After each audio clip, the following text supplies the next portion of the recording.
کماد کے تمام گڑووں کا طبعی انسداد۔ اگر فصل موٹی نہ رکھنی ہو تو اس کے ماد سے پہلے روٹاویٹ کر دیں۔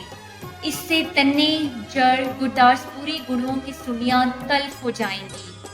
چوٹی کے گڑوے کے خاتمے کے لیے 15 فروری سے پہلے حملہ شدہ پودوں کے آخ چھام سے 2-3 پوریاں نیچے سے کاٹ کر جانوروں کو کھلا دیں۔ کماد کے کھیتوں میں مارچ تا اکتوبر روشنی کے پھندے لگائیں۔ یہ پروانے تلف کرنے کا بہترین طریقہ ہے۔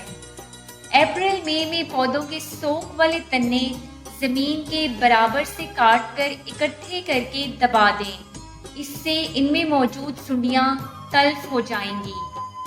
برداشت کرتے وقت پودوں کو زیر زمین یا کم از کم زمین کے برابر سے کاٹیں۔ اس سے گرداسپوری، جڑ اور تنے کے گڑووں کی سنڈیاں کافی حد تک تلف ہو جاتی ہیں۔ مئی جون میں فصل کے منڈوں کے گرد مٹی چڑھائیں۔ اس سے گرداسپوری گڑوے کے پروانے منڈوں سے نکل کر فصل پر حملہ آور نہیں ہوتے۔